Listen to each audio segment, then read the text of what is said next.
تخيل نجماً واحداً قادراً على محو بطاقاتك البنكية من الأرض وتفكيك الذرات عن بعد. ليس سحراً، بل حقيقة علمية. إنه النجم المغناطيسي. المغنيتار نجم ميت، لكنه أخطر من الأحياء. مجاله المغناطيسي أقوى من مجال الأرض بتريليونات المرات. ملعقة صغيرة من مادته تزن مليارات الأطنان. ولو اقترب لمسافة القمر فقط لتحولت الأرض إلى فوضى كهرومغناطيسية كاملة. إنه ليس نجماً، إنه تحذير كوني في قلب مجرتنا. يوجد نجم لا يعيش، بل ينهار ببطء. إيتا كارينا عملاق يفوق الشمس ملايين المرات في اللمعان.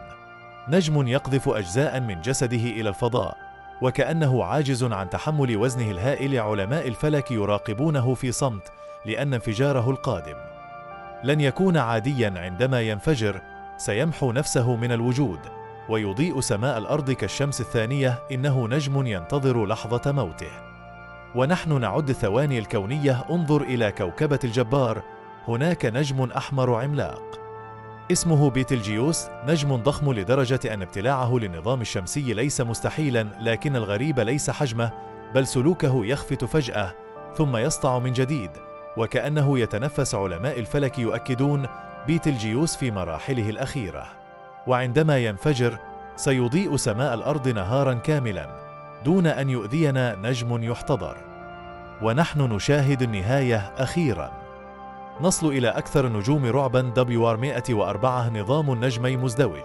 رياحه تصنع شكلاً حلزونياً مذهلاً في الفضاء، لكن الجمال هنا خداع، لأن هذا النجم قد يطلق في أي لحظة شعاعاً قاتلاً من أشعة غامة، قادراً على إبادة الحياة على الأرض. لو وجه نحونا حتى الآن نحن في أمان، لكن الكون لا يعد بشيء.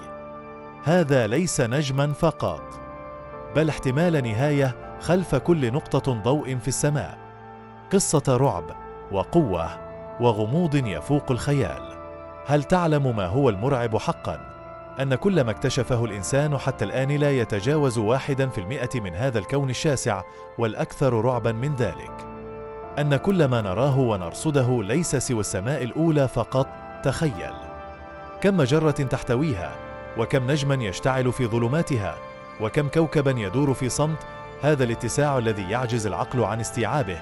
بهذه العظمة التي ترعب الخيال، كله عند رب الكون أقل من خاتم ألقي في صحراء لا نهاية لها. فما بال السماوات الأخرى؟ وما الذي ينتظر خلف ما نراه؟ إنه كون كلما عرفناه أكثر أدركنا كم نحن صغار.